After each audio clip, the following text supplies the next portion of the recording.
Hello everyone. इस lecture में हम ये देखेंगे स्प्रेन जो होता है उसके ग्रेड्स क्या होते हैं। ठीक है, अब ये स्टार्ट करने से पहले दो टर्म को देख लेते हैं। एक क्या है स्प्रेन और दूसरा क्या है स्ट्रेन। तो ये चीज़ हमेशा इसमें कन्फ्यूज़न रहती है कुछ स्टूडेंट्स को। तो सबसे पहले देख लो कि स्प्रेन की जब कभी भी बात हो तो वो लिगामेंट की बात हो रही है। ठीक है, लिगामेंट एक अलग स्ट्रक्चर है और स्ट्रेन जो होता है वो हमारी किस में होता है, मसल्स और टेंडन्स में हमें देखने को मिलता है। तो ये बेसिक डिफरेंस है, तो इसको ध्यान में हमेशा ही रखना कि स्ट्रेन मसल में हो रहा है और स्प्रेन लिगामेंट में।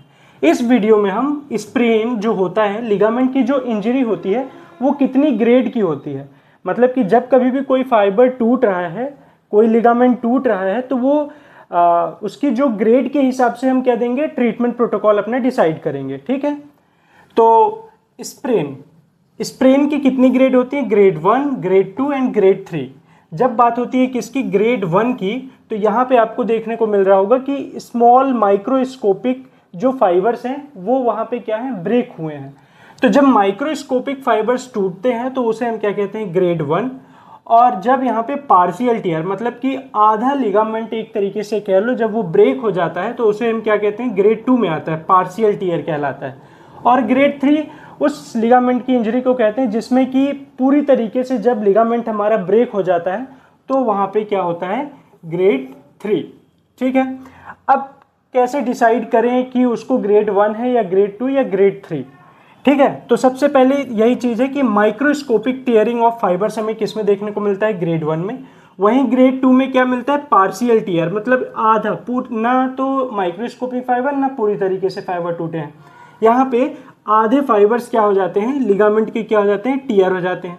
और ग्रेड 3 में क्या है, complete rupture of ligament. Second point क्या है, इसमें ग्रेड 1 है अगर आपको, तो बहुत ही माइल्ड पेन होगा।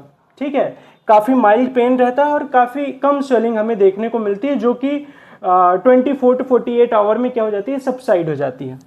सेम ग्रेड 2 क्या है, इसमें पेन थोड़ा सा ज़्यादा रहता है, स्वेलिंग काफ़ी टाइम के लिए मे बी 48 to 72 आवर्स तक ये परसिस्ट करती है। और यहाँ पे हमें थोड़ी हल्की ब्रूजिंग भी देखने को मिलती है। और टेंडरनेस, वहाँ पे जब आप पाल्पेट करोगे सराउंडिंग एरिया पे तो क्या मिलेगा, टेंडरनेस आपको देखने को मिलेगा। वहीं ग्रेड 3 की अगर बात करें तो यहाँ पे काफ़ी टाइम के लिए स्वेलिंग रहती है और काफ़ी ज़्यादा वहाँ पे ब्रूजिंग पड़ता है। ठीक है, काफ़ी वहाँ ब्रूजिंग देखने को मिल सकता है आपको। अब बात करते हैं, अगर ग्रेड 1 की इंजरी हुई है अगर लिगामेंट की, तो उसमें जो जॉइंट की इंस्टेबिलिटी रहेगी, तो ऐसा रहता है कि कभी कभी हमको इंस्टेबिलिटी देखने को नहीं मिलता। पेशेंट नॉर्मली वेट को बियर कर लेता है। ठीक है, तो या तो बहुत हल्की इंस्टेबिलिटी देखने को मिलेगी या तो इंस्टेबिलिटी आपको जॉइंट में देखने को नहीं मिलेगी। अब वेट बियरिंग इज पेनफुल किसमें, ग्रेड 2 में। ग्रेड 2 में भी आप वेट बियर कर लेते हो। ठीक है, आप वॉक कर सकते हो। सपोज कि आपको एंकल स्प्रेन हुआ है तो आप उस पर वॉक करोगे, पेन होगा, बट हाँ आप क्या कर सकते हो, उसमें वॉक कर सकते हो, वेट को बियर कर सकते हो। किसमें, ग्रेड 2 में, बट काफ़ी पेनफुल रहता है। ग्रेड 3 में आप बिल्कुल भी क्या नहीं कर पाओगे, वेट को बियर नहीं कर पाओगे, वो अनेबल रहता है, मतलब कि काफ़ी ज़्यादा सीवियर पेन रहता है, बिकॉज स्वेलिंग भी काफ़ी रहती है और ब्रूजिंग भी काफ़ी रहती है। जॉइंट एकदम तरीके से इंस्टेबल हो जाता है। ठीक है, वो मूवमेंट में आपके कंट्रोल में नहीं रहता है, इस कारण से उसमें अनेबल टू बियर वेट रहता है। अब जो हमारा एक और पॉइंट है क्या है, इमीडिएट आफ्टर इंजरी, ये हम फिजियोथेरेपी की बात कर रहे हैं। किसकी, फिजियोथेरेपी। अब अगर ये सारा पढ़ने के बाद हम कैसे डिसाइड करें कि उसको हम कैसे मान लें विदाउट, अगर आपको वैसे तो करना है कि कैसे हम एसेस करें, तो आप क्या करा सकते हो, उसमें एमआरआई करा सकते हैं हम, और अल्ट्रासाउंड से हमें क्या पता चल सकता है कि किस लेवल की वहाँ पे टीयर हुई है, तो हम उस हिसाब से उसको ग्रेड 1, 2 एंड 3 बोलेंगे। बट अगर आपके पास केस आया है और आपको एमआरआई और अल्ट्रासाउंड नहीं कराना है, फिजिकली एसेस करके देखना है, उसको डिसाइड करना है कि ग्रेड 1 है, 2 है या 3 है, तो आप कैसे करोगे, वही पेशेंट वॉक करेगा, आप देखोगे कि उसकी इंस्टेबिलिटी कितनी है, जॉइंट की इंस्टेबिलिटी कितनी है। अगर पेशेंट उस पर वॉक नहीं कर पा रहा है, काफ़ी ज़्यादा सीवियर पेन हो रहा है, तो वो सपोज ये करना है हमें कि वो ग्रेड 3 तक की इंजरी होगी। लेकिन अगर पेशेंट बियर कर पा रहा है, वेट पेनफुल है, तो वो ग्रेड 2 की हो सकती है। बट वो बियर कर रहा है, वेट काफ़ी कम पेन हो रहा है, तो वो ग्रेड 1 की इंजरी हो सकती है। तो हम ऐसे कुछ डिसाइड कर सकते हैं। और कैसे कर सकते हो कि आप क्या कराओगे, सेम जिस जॉइंट का लिगामेंट ब्रेक हुआ है वहाँ पे आप मूवमेंट करा के देखोगे और देखोगे कि वो कितना फर्म है।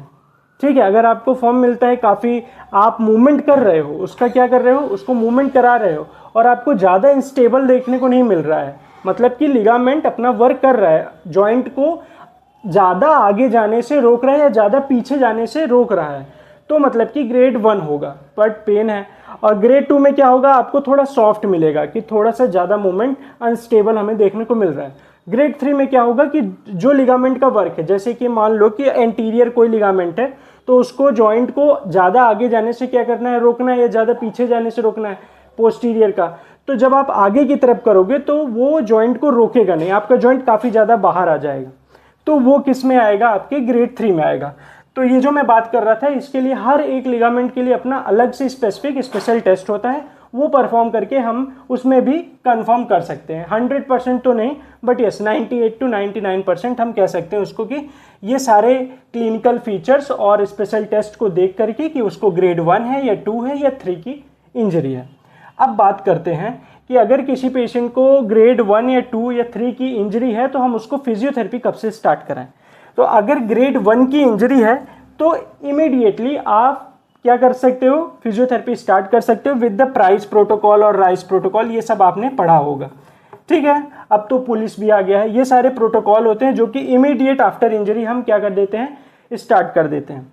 ग्रेड 2 की बात करें तो इसमें भी आप का जो इन्फ्लामेशन रहेगा वो जैसे ही सबसाइड होगा, मैंने बताया था ना 48 to 72 आवर्स के बाद आप क्या करोगे, फिजियोथेरेपी स्टार्ट करोगे विथ प्रोटेक्शन। आप उसमें क्या करोगे, पेशेंट क्या किया रहेगा, अपना ब्रेस पहना रहेगा, साथ में आप क्या करोगे, फिजियोथेरेपी स्टार्ट करोगे। जब बात आती है किसकी, ग्रेड 3 की, तो ग्रेड 3 में हमेशा ध्यान रखना है कि मोस्टली सर्जरी ही होती है और प्री सर्जरी आपको अगर कोई उसको मूवमेंट सिखानी है तो वो आप करा सकते हो, और पोस्ट सर्जरी तो फिजियोथेरेपी नीडेड ही है। पोस्ट सर्जरी आपको फिजियोथेरेपी देनी है जो कि काफ़ी ज़्यादा प्रोटोकॉल, लंबा प्रोटोकॉल होता है। अगर वेट बियरिंग जॉइंट है तो वो 9 months to 12 months तक चला ही जाता है प्रोटोकॉल। ठीक है, तो इसमें क्या करना है, पोस्ट सर्जरी आपका जो रहेगा प्रोटोकॉल फिजियोथेरेपी स्टार्ट होगा। बट इस अगर ग्रेड 3 है तो हम इमीडिएट कोई भी सर्जरी नहीं करते, वो पहले इमोबिलाइज रहता है, उसकी सर्जरी होती है, उसके बाद हम स्टार्ट करते हैं। तो ये हमारा छोटा सा टॉपिक था, क्या, एंकल ग्रेड स्प्रेन।